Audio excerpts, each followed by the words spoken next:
Welcome to MojoPlays, and today we're counting down our picks for the top 10 hardest boss battles of the century so far.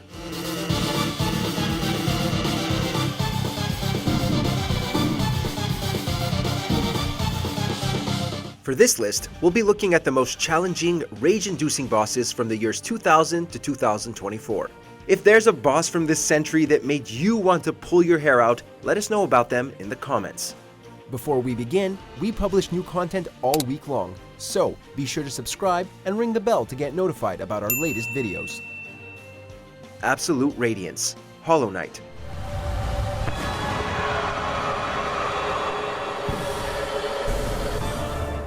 The final boss of Hollow Knight is a tough challenge to overcome, but with the Godmaster expansion, developer Team Cherry made it even harder. Absolute Radiance is a mix of undeniable power and an ungodly speed at which it can unleash it.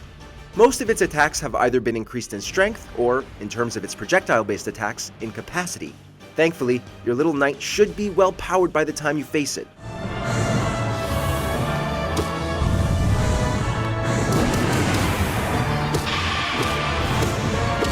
And since it's an enhanced version of a boss fought previously, you should know what to do even if actually doing it is a hassle.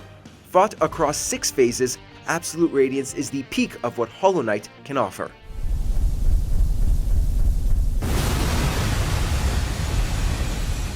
Maneater, Demon Souls.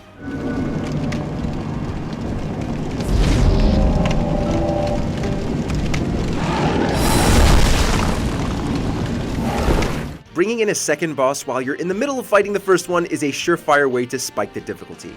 Most bosses found in From Software's games are going to be a challenge, and Maneater easily takes the top spot for Demon Souls. Not only does it come with the necessary power to do its studio proud, but it's also fought on a rather narrow bridge.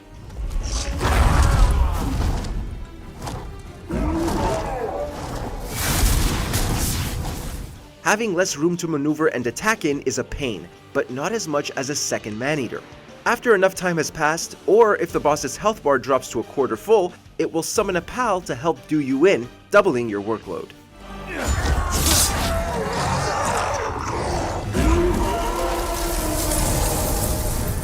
Gana, God of War Ragnarok. Good! I see you pay for what you've done! And here we thought Sigrun was bad. The Valkyrie Queen of 2018's God of War provided a taxing battle, to be sure, but Sony Santa Monica outdid themselves with Gana. As the final big post-game mission, Ragnarok goes out with a bang, if you can get through it. She naturally has the highest power level of any enemy at 9. So even if you drop the difficulty level all the way down, her hits will do major damage. Careful, brother! You're covered in Bifrost! Most of her attacks are hard to predict, and if they connect, they can drain your health bar in a matter of moments. That's not to mention 2 unblockable grabs, which are far more infuriating than any of her other attacks. God of no one! Raven Beak, Metroid Dread.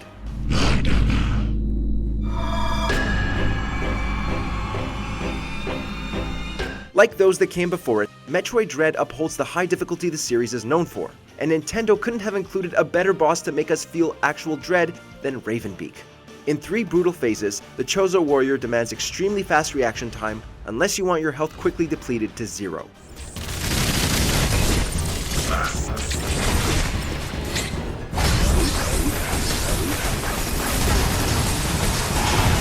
Whether you're right next to him or on the other side of the arena, it doesn't matter. He can blast you apart just as easily as rip you to shreds with his claws. His agility and strength is unmatched by anything Metroid gave us this century. In the ultra-hard Dread mode, he may even be the toughest in the whole series.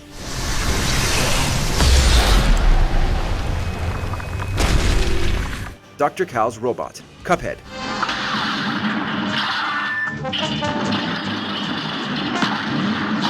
While Chef Saltbaker of the DLC came close to matching it, there's just no topping the frustration that comes with fighting Dr. Cal's robot. Cuphead mostly consists of boss fights, the majority of which can easily wall up the player, but this one really tested our dedication in reaching the end.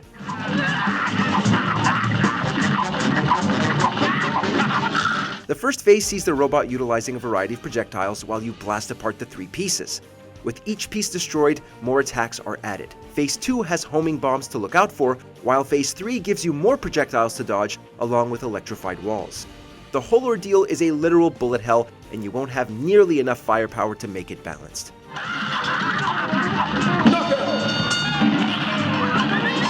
Sans, Undertale.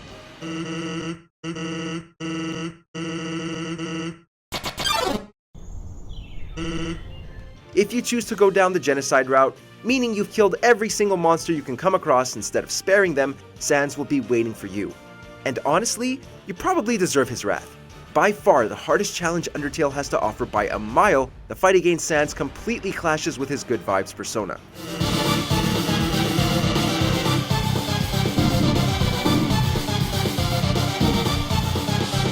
You'll approach the fight like many others, dodging attacks with your little heart. But most of those attacks are impossible to see coming and lightning fast.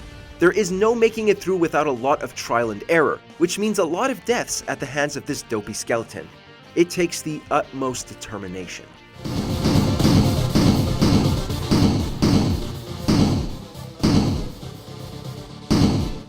Orphan of CA, Bloodborne.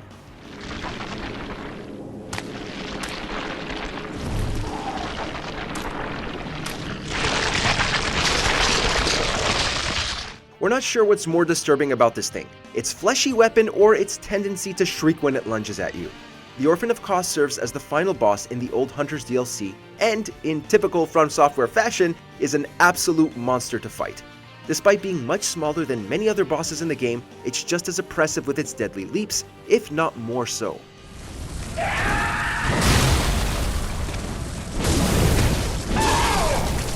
If you're caught by one, say goodbye to a major portion of your health. Thankfully, it doesn't transform into something more unsettling for its second phase. It just gets a lot faster and more aggressive, which is saying quite a bit considering its first phase.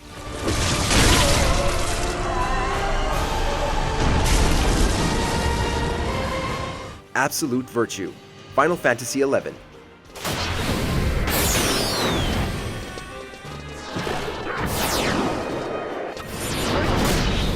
We'll admit this one should come with an asterisk.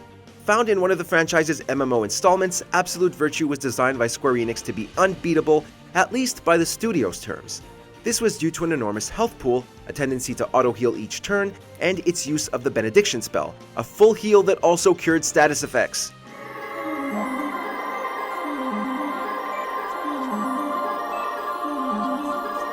The problem was that the studio didn't reveal this, prompting teams of players to spend literal hours fighting it only for naught. Some were able to do it, but Square Enix retaliated by removing any methods used to beat it from the game. Only after a wave of backlash was Absolute Virtue finally nerfed, making him tough but at least beatable.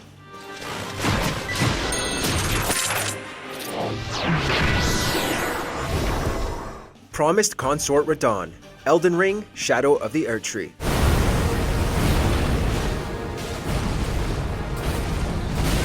And here we thought Malenia was tough. When Elden Ring's DLC, Shadow of the Erdtree, launched, there was a loud outcry from players who found it too hard, even by From Software standards.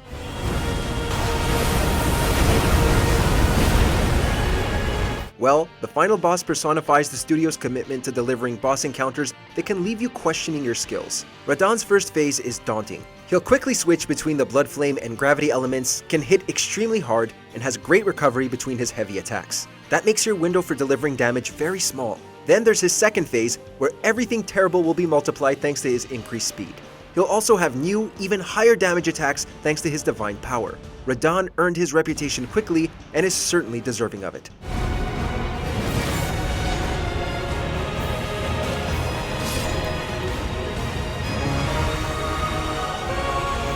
Ishin, the Sword Saint. Sekiro, Shadows Die Twice.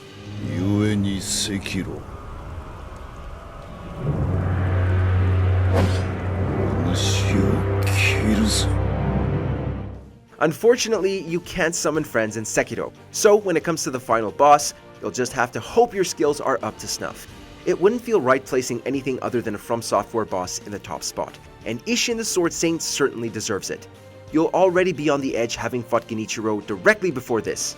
Even if that wasn't the case, Ishin's 3 drawn-out phases will make you feel painfully outclassed.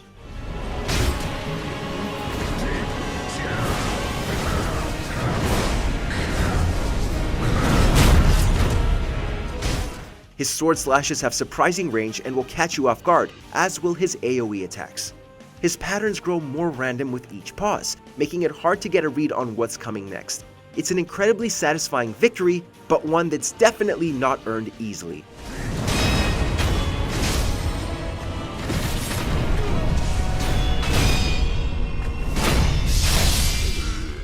Check out these other great clips from MojoPlays, and be sure to subscribe and ring the bell to get notified about our latest videos.